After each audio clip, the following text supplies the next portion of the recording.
ಇವತ್ತು ನಮ್ಮ ವಕೀಲ ಕೆಂಪೇಗೌಡರ ಜಯಂತಿ ಮಾತ್ರ ಬಂದು ನೀನು ಗಲಾಟೆ ಎಬ್ಬರಿಸಿ ಇದನ್ನೆಲ್ಲ ಮಾಡಿರೋ ತಪ್ಪಲ್ವಾ? ಅದಕ್ಕೆ ನಮ್ಮ ಹುಡುಗರು ರಚ್ ಒದ್ದು ಹಾಕಿರ್ತಾರೆ, ಹಾಕಿ ಬಿಡ್ರಿ, ಇಂಥವ್ರನ್ನ ಹಾಕ್ಬೇಕ್ರಿ.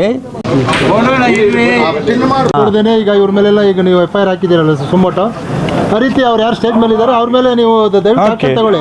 ಯಾರಾದ್ರು ಅಂಥ ಸಿಚುವೇಶನ್ ಬಂದಾಗ ಮೀಸೆ ತಿಳೋದು, ತೊಡೆ ತಟ್ಟೋದು ಇವೆಲ್ಲ ಲಾಯಕ್ಕ ಕೂದಲು ಕೀಳೋದು ಪ್ರಚೋದನೆ. ಅದು ಆವಾಗ ಏನು ಆಯ್ತು, ಹುಡುಗರು ಏನೋ ನೀನು ತಡೆ ತೊಟ್ಟೋದು ಅಂತ ಹಾಕಿರ್ತಾರೆ, ಹಾಕಿಲ್ಲ ಅಂತ ನಾವು ಹೇಳಲ್ಲ ಸರ್. ಆಮೇಲೆ ಅವತ್ತು ಆಗಿರೋದು ಘಟನೆ ಈಚೆ ಕಡೆ ಏನಾಗಿದೆ, ಅವರು ಶಾಸಕರು ಬಂದಾಗ ಕೆಲವು ಹುಡುಗರು ಕೇಳಿದ್ದಾರೆ, ನೋಡಪ್ಪ ನೀನು ಕುಮಾರಸ್ವಾಮಿ ಬಗ್ಗೆ ಇದೆಲ್ಲ ಮಾತಾಡಿದ್ಯಾ, ದಯವಿಟ್ಟು ಇದು ನೀನು ಮಾತು ವಾಪಸ್ ತಗೋಬೇಕು, ಇಲ್ಲದೇ ನಾವು ಇಲ್ಲಿ ಪ್ರತಿಭಟನೆ ಮಾಡ್ತೀವಿ ಅಂತ. ಅದಕ್ಕೆ ಅವ್ರು ವೇಗಾಗಿ ಆನ್ಸರ್ ಮಾಡಿದ್ದಾರೆ ಅಂತ ಅವ್ರು ಹೊರಟೋದ್ರೆ ಬಂದ್ಬಿಟ್ರಂತೆ ಒಳಗಡೆ. ಆಗ ಗೇಟ್ ಹಾಕ್ಸಿದ್ದಾರೆ. ಗೇಟ್ ಹಾಕ್ಸಿದಾಗ ಇಲ್ಲಿ ಯಾರನ್ನೂ ಬಿಟ್ಟಿಲ್ಲ ಅಂತೇಳಿ ದೊಡ್ಡ ಗಲಾಟೆ ಆಗಿ ಅಲ್ಲಿ ಸ್ವಲ್ಪ ಲಾಠಿ ಚಾರ್ಜ್ ಆಯಿತು ಅಂತಲೂ ನಮ್ಮ ಹುಡುಗರು ಹೇಳ್ತಾ ಇದ್ದಾರೆ. ಅಂದರೆ ಇದೆಲ್ಲ ಒಂದು ಕಡೆ ಪ್ರಚೋದನೆ ಆಗಿ ಆಗಿರ್ತಕ್ಕಂಥದ್ದು. ದಯವಿಟ್ಟು ಈಗ ನಾವು ಒಂದು ಕಂಪ್ಲೇಂಟ್ ಕೊಡ್ತಾ ಇದ್ದೀವಿ ತಮಗೆ, ಇದ್ರ ಬಗ್ಗೆ ದಯವಿಟ್ಟು ಇದು ಆಕ್ಷನ್ ತಗೋಬೇಕು ಸರ್. ಒಂದು ಅವನು ಬೇಕು ಅಂತ ಬಂದಿರೋದು, ಯಾವ ಕಾರ್ಯಕ್ರಮಕ್ಕೂ ಬರ್ತಾ ಇರಲಿಲ್ಲ ಅವನು. ಈ ಕಾರ್ಯಕ್ರಮ ಬರಬೇಕಾದ್ರೆ ಪ್ರಚೋದನೆ ಮಾಡೋದಕ್ಕೆ ಬಂದಿರೋದು. ಏನೇ ಮಾಡಿ ಗಲಾಟೆ ಮಾಡಬೇಕು, ಅವ್ರು ನನ್ನ ಮೇಲೆ ಏನೋ ಮಾಡ್ತಾರೆ, ಅದನ್ನೆಲ್ಲ ಪ್ರಚಾರ ಮಾಡಿ ಎಲ್ಲ ಸರ್ಕಾರಕ್ಕೂ ಮುಟ್ಸೋಣ, ಪೊಲೀಸ್ಗೂ ಮುಟ್ಸೋಣ, ಈ ಪ್ಲಾನ್ನಲ್ಲಿ ಬಂದಿರೋದು ಅದು. ಅದಕ್ಕೆ ನಾವು ಒಂದು ಕಂಪ್ಲೇಂಟ್ ಕೊಡ್ತೀವಿ, ಮಾಡಲಿ. ಅವನು ಮೀಸೆ ತಿಳೋದು, ತೊಡೆ ತಟ್ಟೋದು ಏನಿದೆ. ಮಾಧ್ಯಮ ಮಿತ್ರರೇ, ನಾವು ಸಂಘಟನೆ ಮೂಲಕ ನಿನ್ನೆ ಎಲ್ಲ ಸೇರಿ ವಕೀಲ ಸಂಘದಲ್ಲಿ ಒಂದು ಮೀಟಿಂಗ್ ಮಾಡಿ ಸಂಸದರ ನೇತೃತ್ವದಲ್ಲಿ ಎಲ್ಲ ಹೋಗಿ ನಾಳೆ SP ಸಾಹೇಬರಿಗೆ ಒಂದು ಮೆಮೊರಂಡಮ್ ಕೊಡಬೇಕು ಅಂತ ತೀರ್ಮಾನ ಮಾಡ್ಕೊಂಡಿದ್ದೀವಿ. ಆ ತೀರ್ಮಾನದಂತೆ ನಾವು ಒಂದು 5-6 ಜನ ಬಂದು ಇವತ್ತು ಸಾಹೇಬನ್ನ ಭೇಟಿ ಮಾಡಿದ್ದೀವಿ.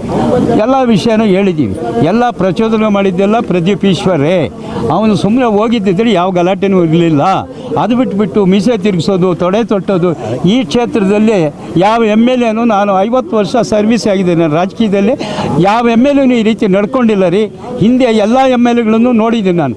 ಮುನಿಯಪ್ಪನ ನೋಡಿದ್ದೀನಿ, ರೇಣುಕಾ ರಾಜೇಂದ್ರ ನೋಡಿದ್ದೀನಿ, ನಮ್ಮ SM ಮುನಿಯಪ್ಪನೂ ಮಾಡಿದ್ದಾರೆ. ಇಂಥವರೆಲ್ಲ ಈ ರೀತಿ ಮಾಡಿಲ್ಲ. ನಮ್ಮ ಬಚ್ಚೇಗೌಡರು ಅಷ್ಟೇ ಯಾವುದೂ ಮಾಡಿಲ್ವಲ್ಲ.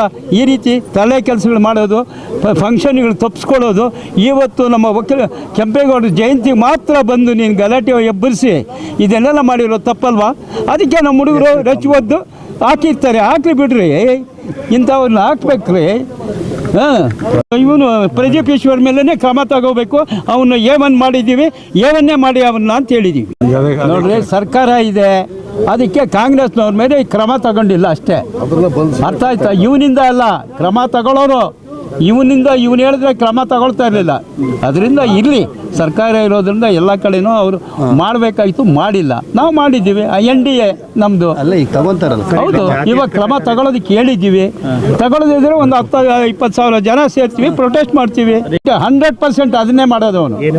SCಗಳು ತೆಗೆದು STಗಳ ಮೇಲೆ ಹಾಕ್ತಾನೆ, STಗಳು ತೆಗೆದು SCಗಳ ಮೇಲೆ ಹೇಳ್ತಾನೆ, ಒಕ್ಕಲಿನ ತೆಗೆದು ಬಲ್ಜಿಗ್ರ ಮೇಲೆ ಹಾಕ್ತಾನೆ, ಬಲ್ಜಿಗ್ರನ್ನ ಒಕ್ಕಲಿಗರ ಮೇಲೆ ಹಾಕ್ತಾನೆ.